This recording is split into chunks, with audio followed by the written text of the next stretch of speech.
Bonjour à toi, je suis Émilie Grégoire, fondatrice d'Hyperagir, autrice de l'ouvrage Libérer le pouvoir d'agir, conceptrice de l'ACPPA, approche centrée sur la personne et son pouvoir d'agir. Et j'accompagne, forme et supervise les professionnels de l'accompagnement qui sont en quête de liberté et d'authenticité. Et aujourd'hui, j'ai envie de t'interpeller sur un sujet qui me tient à cœur euh, et t'amener à une réflexion vers toi-même sur ton rapport à l'accompagnement. Aujourd'hui, il sera question de questionner ton besoin d'amour et de reconnaissance dans l'accompagnement. As-tu déjà regardé en face ta mission d'accompagnement, de formation, d'animation, de relation d'aide et ton besoin d'amour et de reconnaissance? Et je te le demande, accompagner, former, aider, faciliter, est-ce un moyen déguisé de recevoir de l'amour? Alors pourquoi je t'interpelle sur ce sujet? Tout au long de mon chemin et de celui des professionnels que j'accompagne, j'ai observé comment notre besoin de reconnaissance et d'amour pouvait être présent dans la relation d'accompagnement et pouvait parfois nous détourner de notre mission, c'est-à-dire soutenir le développement d'autrui. Alors progressivement et à force de travail sur moi, c'est-à-dire d'accueil et de reconnaissance de moi-même et de ce qui se joue en moi, eh bien j'ai pu m'accueillir dans mon besoin d'amour et de reconnaissance. Car si tu ne t'occupes pas de ton besoin d'amour et de reconnaissance, sache qu'il viendra tôt ou tard parasiter la relation et altérer l'accompagnement. Ce besoin d'amour et de reconnaissance, c'est quelque chose de profondément humain et légitime, mais il importe de le traiter pour préserver l'intégrité de l'accompagnement et t'amener à toi aussi à davantage de confort. Alors, trop souvent, les compétences techniques sont investies au détriment des compétences relationnelles et affectives qui sont pourtant essentielles, fondamentales à ta mission. Ce besoin d'amour et ce besoin de reconnaissance, s'il n'est pas conscientisé ou accueilli, peut influencer subtilement et parfois inconsciemment les dynamiques dans la relation d'accompagnement.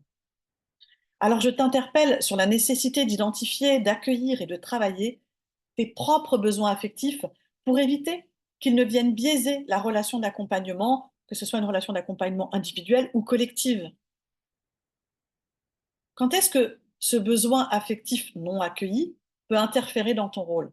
Alors j'aimerais échanger avec toi, partager un exemple, une illustration, qui n'est qu'une illustration, et bien sûr il peut y avoir bien d'autres situations. Ce besoin d'amour non traité peut t'empêcher d'accueillir les contractions intérieures des personnes que tu accompagnes.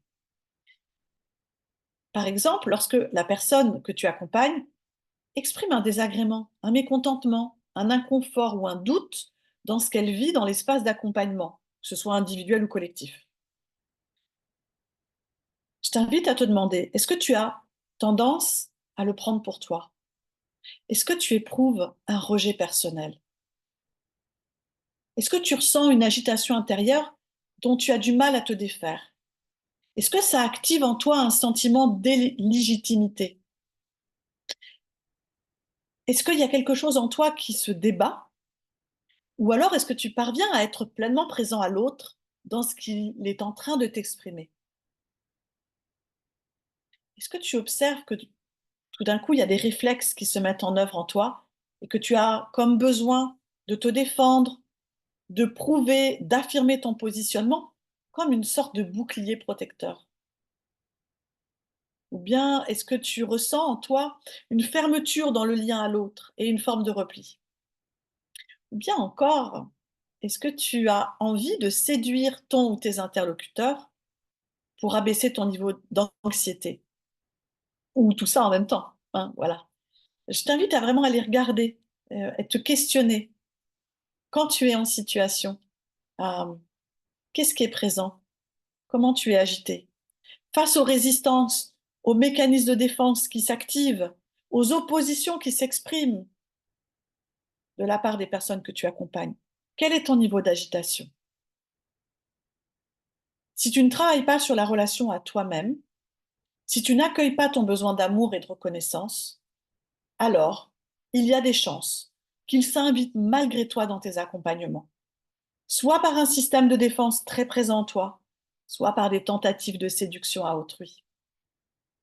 Or, je le rappelle, notre mission, c'est de prendre soin de la relation, c'est de prendre soin de l'alliance de travail pour soutenir le développement des personnes que nous accompagnons, formons, aidons, etc. Et non pas de combler ou de nous débattre avec nos manques affectifs. Euh, donc, lorsque la personne exprime un désagrément, un mécontentement, un inconfort ou un doute dans ce qu'elle vit dans cet espace d'accompagnement, eh bien, en fait, c'est un moment crucial. C'est un moment où le lien peut soit se briser, soit au contraire être une opportunité de prendre soin du lien et du développement de la personne. Au fond, au travers de toi, la personne a besoin d'accéder à quelque chose d'important pour elle-même. Et si tu la freines dans son cheminement, si tu n'autorises pas son expression pour te protéger, par mécanisme de protection, eh bien, elle n'y accédera pas. Il ne s'agit pas de toi, mais d'autre chose qui se joue. Simplement, ton besoin de reconnaissance et d'amour non traité et intégré peut se mettre en travers de son développement, du développement de la personne. Voilà, maintenant, ce qui est réjouissant, c'est que nous pouvons tous accroître notre sécurité intérieure. Nous pouvons tous aller à la rencontre de nous-mêmes et développer nos facultés affectives afin de prendre soin de la relation d'accompagnement. Vraiment, j'ai à cœur de te dire que la clé de l'accompagnement congruent réside dans la relation à toi-même. Développer une sécurité intérieure, accueillir ses propres vulnérabilités et renforcer sa posture relationnelle, ce sont des étapes essentielles pour éviter que tes besoins personnels non résolus interfèrent avec la relation d'accompagnement.